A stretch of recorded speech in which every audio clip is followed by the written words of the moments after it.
Welcome to this wonderful episode of Concrete Dialogue. I'm Faye D'Souza. You're watching Magic Bricks Now, India's first property business channel. I'm in Powai today, and I'm very fortunate to have spent some time with Niranjan Hiranandani, one of the most experienced voices in our industry. Niranjan, thank you so much for joining us. And it's a beautiful space, and I can see a lot of people really enjoying the space right now. And this is something that, as a city, we crave for in Bombay. How important is it when when you're planning towns, when you're planning cities, to sort of make space for things like this? That's a dream come true for me too. So it's a great place because we dreamt it, and then we worked towards creating and changing this dream into reality. Of course, we had a great uphill task because everything was against us, everyone was against us, and they still are. So, the difficulty of doing something which is out of the box is really challenging in this country, in this city, and in the place that we have. But the best part is that in spite of everything, we still had partners who helped us, both in every sphere of activity that we did. And today we have one of the finest townships in the world. But you've actually created townships from scratch. So you've seen what you've done with Powai. You're now working on Thane. Tell us what your broader vision is, or your final vision is for Thane. I know what you've done so far, but I want you to fill in the blanks. So tell me what it's going to look like when you're done with it. To be honest, you're never going to be done with it. It's never done. So, when we start off, we have certain dreams that we do. As we grow up and we develop the townships, it keeps on improving. I remember when we first started the first amenity, which was the school, and we built it at that point of time 25 years ago. We thought that, we'll build a small school, maybe, just manage to get the local people over here.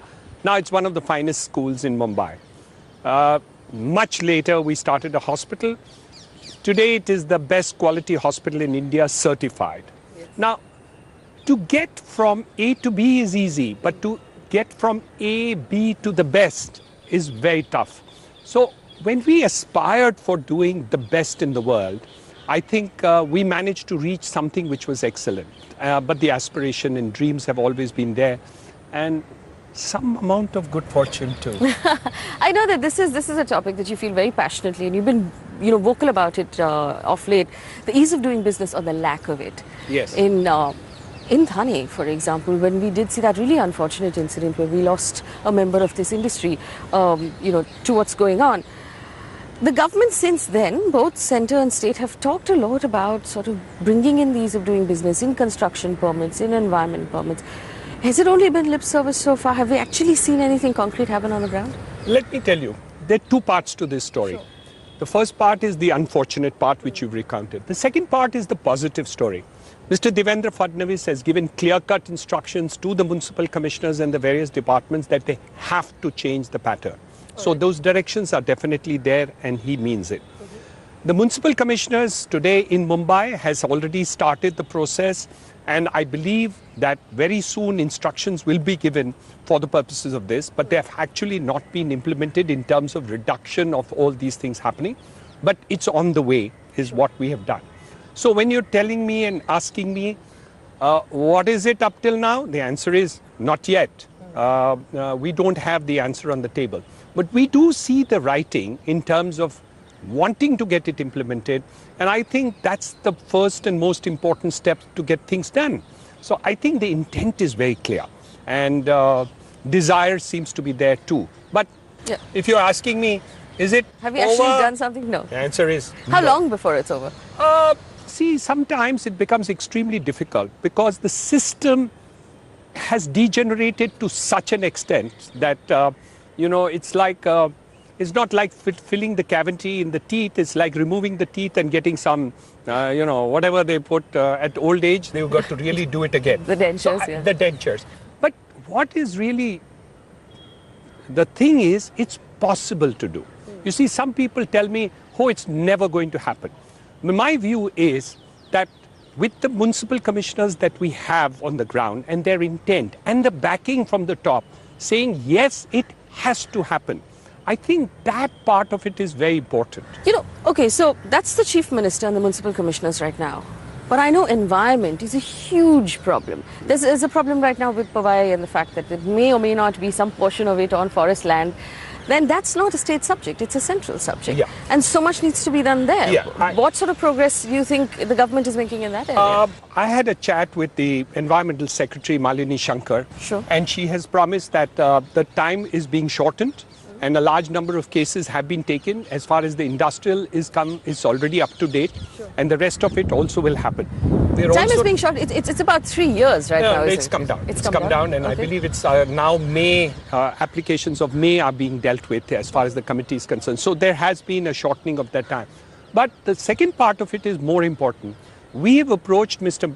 Prakash Javadekar that the area which we are talking about, which is 20,000 meters, needs to be increased to at least 75 to 1,20,000 meters for the purposes of plans to go to Environmental Department for approval.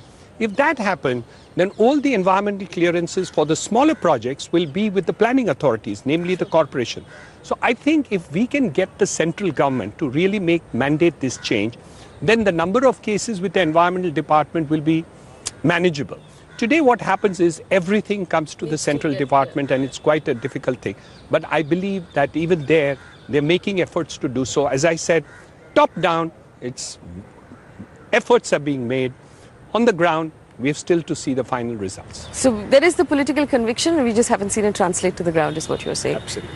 All right. If I were to ask you to give the government 2 strong suggestions on making that political conviction translate down to the bottom, because one thing is to actually change the rules, the other one is to make sure that the manner in which people are dealt with at the local level of governance changes as well. How could the government achieve something like that? I think the answer is very simple. People have been complimented for not giving approvals in the last 10 to 15 years. What we now need to say is that the officers who grant the maximum positive approvals would be awarded and rewarded. Till today, a fault-finding officer or people who actually play ball with the activists or play ball at the operational level are the ones who are given promotions for not doing their work or not giving approval. Second, the RTI, the officers are now spending more time answering RTI papers, which they have to do within 30 days' time, than giving approvals. So approvals take 3 years. RTI replies go in 30 days. My God, I don't understand this at all. I'm not saying RTI is bad. It's good because it exposes wrong things. I'm fully for it. But not the way it is happening and the way it is being misused. Good RTI activists are going to be now blamed for actually doing wrong things. So there are a lot of corruption and corrosion even among RTI activists. So tell me something. The last time we spoke and this government had just come to power, you were very positive about the intentions that the government has had. Now, we've seen this government play out for a while, both at the centre, at the state. How positive are you now about the things that were said in the beginning? Do you think it's actually translating on the ground in terms of economics, in terms of the kind of changes we hope to see? See, let's talk about the state government as far as Maharashtra is concerned. There were 5 major projects as far as Mumbai is concerned. The metro, Airport, yeah. the Cross Harbour Bridge, the Navi Mumbai Airport, the Pinjal River Project and the Navi Mumbai Airport. Did I say it twice? Yes. I did. 5 major coastal roads, yes, sorry. the coastal road. So now I can see a determination on part of the Chief Minister and various components of government constantly on a daily basis attacking these projects. Second, the funding is now available through the Japanese modes of funding, and hence money is not a constraint. The intention is there, the work is there. Yes, again, you're going to ask me this question, are you seeing it on the ground? The answer is not yet. But my view is personally, if these 5 projects really take off the ground and we really get it implemented rightly in the next 3 to 5 years, I tell you, it will make a complete change to the Mumbai environment. It will change completely the lifestyle, living style, transportation, availability, and basic infrastructure. The rest other people can do, but these basic things we cannot do. So yes, I think it's started to move. They're calling for the tenders of Navi Mumbai Airport, Cross Harbour Bridge, Coastal Road is moved through environmental clearance. I think a combination of this is really happening. You know, many times we do projects, so we know that sometimes you don't see the activity on the ground when you're really starting new things. It's a lot on planning and working towards it, and there is some element of bureaucracy which still works in the bureaucracy, and even though the intent is there, I personally predict that at least 4 out of these 5 projects should take off the ground in the next 2 years. Okay. And if they do, as I think they will, you're going to see a new Mumbai region actually taking place. So you'll see the Navi Mumbai, Cross Harbour, Coastal Road started, metro taking place, investment funds coming into this issue, and of course, affordable housing. Affordable housing. If I were to, I mean, you have projects right now. You have a massive project in Thane. That's, like you said, a lifelong project. You're going to keep working on it. And then there's Panvel as well. So if you look at the MMR region right now, where once all of these things do start to tick and we do see this market recover, which neighborhood are you most bullish on? I can't buy the whole of Mumbai, so I have to pick and choose what I get and what I think the opportunities are grow. So when I came to Powai, it was a far from distant land, and still we saw the opportunity there, we took it. When we took Thane, the same thing happened. When we have taken Panvel, it's going to happen. We think Alibag, Khandala, Pune, in this region, going on the central line, in the next 5 years is probably going to grow exponentially. So we are betting on this side of the growth path of Mumbai. And, so a project of that size, Alibag or Pune, are you looking at those spaces? Yes, each one of them is bigger than Powai. Oh, fantastic. So tell me this, what is your advice at this point for those buyers who are sitting on the fence? We know there are a lot of them. They're possibly waiting for prices to come down. What would you say to them at this point? You know, people ask me this for the last 30 years. And so your question is as good as what somebody asked me 30 years ago. And I said, if you want to buy a house, buy it today and not tomorrow, irrespective of what time it is. And I've always proved right if you take a 5-year scenario. So my view is when the markets are down, which they are subdued at the present, I think that's the right time to buy. I mean, why would you buy when the whole stock prices are going up or the market prices of houses are going up or when the builders are very bullish in terms of sale? Why would you go to them at that time? So I think it's the most sensible thing to buy at this point of time when you can actually go and pick and choose what you want to buy out of the apartments and also probably negotiate some extent the kind of price that you want to pay. So I think this is the right time to buy, not from a point of view of saying, oh, you know, I mean, we are builders, so we'd love to sell it now because the market is bad, etc., etc. Yeah. That's not the story. Because if we don't sell it today, we'll sell it tomorrow at a higher price. So that's not the issue. But from a customer's point of view, from your point of view, or anybody who wants to buy a house, which can be me, the idea is to really buy it now and really get on to it in terms of life. And second, in India, the real social security for any person is a house. Nothing better than that. All right, we have to take a very quick break, but we'll come back, more conversation with Niranjan Hiranandani on the other side. We'll ask him about affordable housing. Don't go anywhere.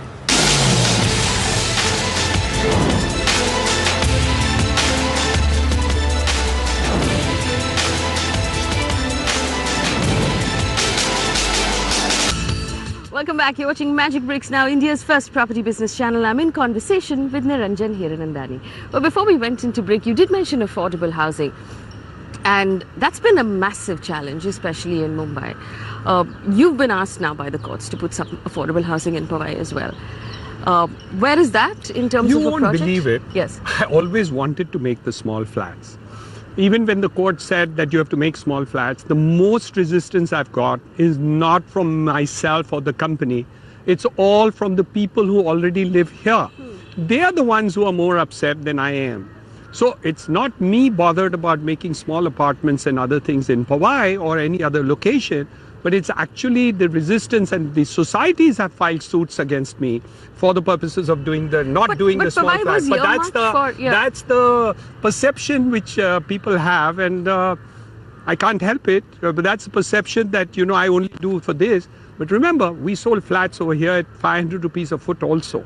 But Powai was earmarked for affordable housing. No, it was meant only for the sizes of tenements were there. We had permission to amalgamate and make larger flats. Okay. And we got this permission in 89, but the courts held that that permission is invalid. So it was not that we didn't have permission to make larger flats. It's only that they said that such permission given 25 years ago is invalid.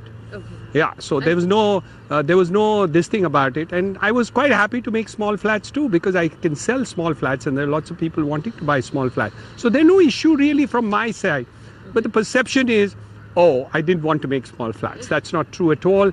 And it's not that I didn't follow the rules, I did. But the courts held that particular order which was given to me in 1989 was invalid. 89, can you imagine? So what's the status of the small flats right Yeah, now? so we're now building the small flats. They're all coming up. It's just behind these buildings, and the other side of the buildings we have small flats. But the unhappy people are the persons who have large flats next to the flats which are coming up in small flats.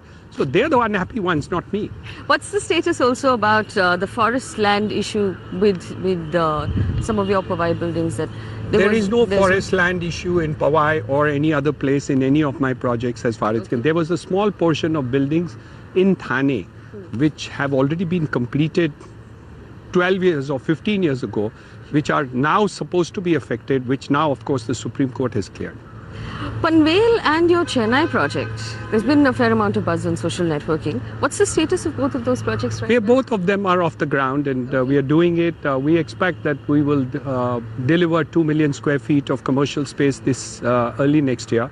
And we hope to finish about 1,500 apartments next year for residential use. Would this be in Panvel and Chennai together? No, Chennai is separate. Okay. We are now working on about, I don't remember the exact number, but about 600 apartments to be delivered. We are also making bungalows and row houses that we are doing in Chennai. So I think a combination of this is taking So all the ground. the problems have been handled and sorted out right now in Chennai? Of course. Okay. I also want to ask you about your commercial business. We know that there's that massive TCS deal. You haven't told us the exact value of just yet in Thane. Would you be comfortable talking about it now? No, unfortunately, there's a confidentiality clause in terms of my clients. Until my clients give me permission, I still hold confidentiality. Sorry. All right, fair enough. Tell me what your plans are for the company for commercial space. Oh, we are very, very bullish. We are now planning to build at least 10 times the pace on commercial that we ever did, and we expect to build in both in Thane and in Panvel 2 million square feet every year. Okay. And there is this whole view now that the government is pushing Thane to become affordable IT space, perhaps more affordable than even Pune can offer in Hinjewadi or Kharadi. Is that true? What sort of a vision will that bring in for Thane in the future? It was my idea. Okay. So we worked on IT for the last 15 It's a brilliant to 20 idea. years. It's a brilliant idea. In fact, we not only stole it from Pune, we stole it from the rest of the country. Okay. Earlier, Mumbai, Thane was an expensive place as far as IT is concerned. Today, it's economically and worthwhile to put up your space in Mumbai, in Thane, in Panvel. So what's really is there is that for the first time, after maybe a long period of time, Mumbai is really competing for IT space, which was never there. I also want to understand from you what your vision is for the future in Thane, which you didn't fully answer when I asked you the first time. We know that Thane is going to be a smart city. We've met with the municipal commissioner, and he has some very, very big plans for Thane. But I want to understand from you, from what you're planning in the space that you have, what is your vision? You have to understand that Powai is 250 acres, Thane is 350 acres. It came up a little later, 10 years later than Powai, 15 years later. So obviously the aspiration is higher and better. So all the amenities that we have put in Powai are being put in Thane also. So that's going on, one. Second, we think that because of the communications possibility, the metro coming in Thane right across the estate, the 12-lane Godbandha Road, which was originally 2-lane, is now 12-lane road network. There is a coastal bypass which is being constructed by MMRDA, proposed by MMRDA on the other side of our project. So all in all, we think that the aspiration for Thane in the next 5 years is going to be so fast that you can't imagine. And it's got water, it's got transport, it's expecting to get metro. So I think what is going to be there is a sea change in terms of what is going to happen in the whole region. And I think Thane takes the lead. There's also been a lot of talk about the fact that, the industry in general, builders are having trouble raising finances at this point. How difficult is it? Because a lot of the investors have moved from equity deals to debt deals, all debt deals, and it becomes really difficult to service that debt. The industry is concerned. How difficult is it right now for the industry to raise finances? This is a story I hear every 2 years. And in the last 35 years, every other year or every third year, this thing happens. There are companies in real estate who are not leveraged, who are under-leveraged, who are leveraged and grossly over-leveraged. And this happens all the time. So in every 3 years of my last 35 years, there will be corporates which are over-leveraged and corporates which are under-leveraged. And if you are over-leveraged at the time when the markets are down, you're in soup. If you're not over-leveraged, you're okay. You can bide over the time, and recession hits every industry at some point of time. So we are able to overcome it. That's the story of business. Would you be considering the overseas markets again after what happened with Hirko last year? See, you're going to have good, bad and ugly past. If you have a problem in the past, you don't worry about it. And oh my God, I may fall sick after 5 years. I'm not going to worry about that either. So what I'm going to look at is really, what can I do great things today, whether it's in Powai, in Thane, in Alibag, in Khandala, in Pune, in Nasik, in Ahmedabad, GIFT City, IFC, in Chennai. Obviously, all these are going to be our future, which we are going to grow. And we plan to grow at a compounded annual growth of about 35 to 40%, compounded every year for the next 5 years. So all of the cities that you just mentioned, which of them do you already have the land locked down? We're doing an industrial township in Pune, and we're thinking of another industrial township in Chennai, near the Hirko township. Where in Pune are you looking at an industrial township? Industrial township at Talegaon. Okay, Talegaon. And there'll be housing with it? We're not too sure because the master plans are still not done, but we certainly will look at an industrial. It's next to that Foxconn project.